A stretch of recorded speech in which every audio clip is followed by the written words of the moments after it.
I think this was the best move at the trade deadline. Bogdanovic is one of the better shooters in the league, one of the better three-point shooters in the league. He's a spot-up shooter. That's something that the Knicks have not had in a very long time. Steve Novak was the last New York Knick that could do that. And adding a shooter like this, it definitely benefits the New York Knicks. But the only thing that I look at this trade that really stands out is the Knicks are trying to add two-way players. Now, Bogdanovic has been a better two-way player over the last couple of years, especially with Detroit, but he's more of a shooter. But adding Alec Burks, he's been here before. He's a good defender. He's a good rebounder, and he can shoot. So you're adding a guy that's accustomed to New York and also a guy in Bogdanovic that has never played in a big city. This is his first opportunity to really show what he can do on the big stage in Madison Square Garden. And the New York Knicks and Leon Rose adding OG Anunoby earlier before the trade deadline was a huge pickup. And now losing him for 3 weeks, he's going to have surgery. Bone spurs are definitely something that you have to be careful, especially a guy that is as important right now to the New York Knicks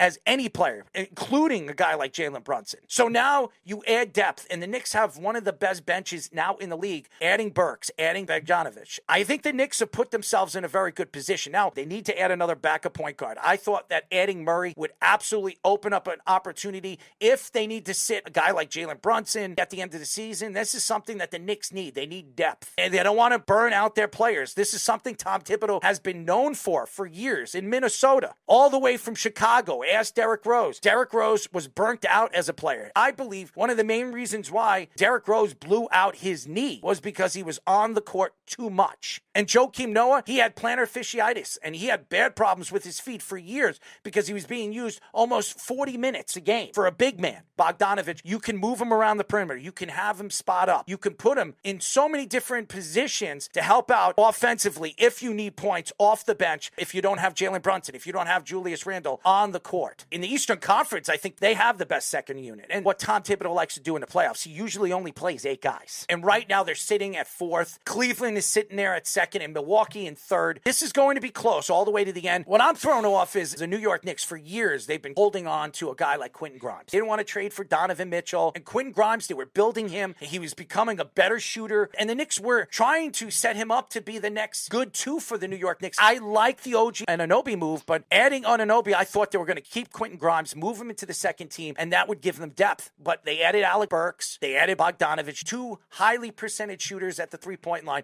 And this is something that the Knicks are going to need in the playoffs. Spread out that offense and give guys like Jalen Brunson a lane to run in and put the ball in the net. I think this is going to be fun, and we'll see if they can stay healthy. They have guys right now in Randle, dislocated shoulder. The last time Randle got hurt, and he was out a significant amount of time, I think he was out for 2 weeks. It was at the end of the season last year. Right. And what happened in the playoffs? The guy couldn't hit a shot. Now you had another guy who has size in Bogdanovic, but they haven't had a spot-up shooter like this. Like I said, Steve Novak. He was the last spot-up shooter the Knicks have had. Bogdanovic is a much better shooter than Steve Novak because he could do more than just shoot. He can go to the paint, and he can go to the free throw line, and he's one of the better free throw shooters in the NBA. I think the Evan Fournier move was fantastic for the New York Knicks, too, because they moved a contract, which gives them more money in the offseason to spend. And if Randle decides to not take that player option, which he probably will because it's $40 million, but if he decides to not take that player option, then the Knicks have a chance to sign 2 star players in the offseason. Maxi's going to be available this offseason. He's a rich player. And there are quite a few other players that the Knicks could make a trade in the offseason to make them a significant powerhouse